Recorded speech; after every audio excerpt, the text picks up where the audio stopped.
I'm Stephanie, and I'm here today to show you how to remove a rail on a Pedimat all aluminum.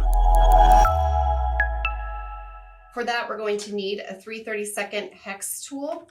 In this instance, I'm using the T-bar. You'll need that to remove one of the set screws that's on either end of the Pedimat all aluminum. Just like this.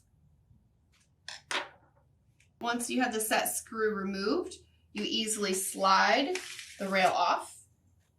And then if you're going to add a rail, you would slide it back on. There would be a set screw on this side, and you would just need to install the set screw on this side.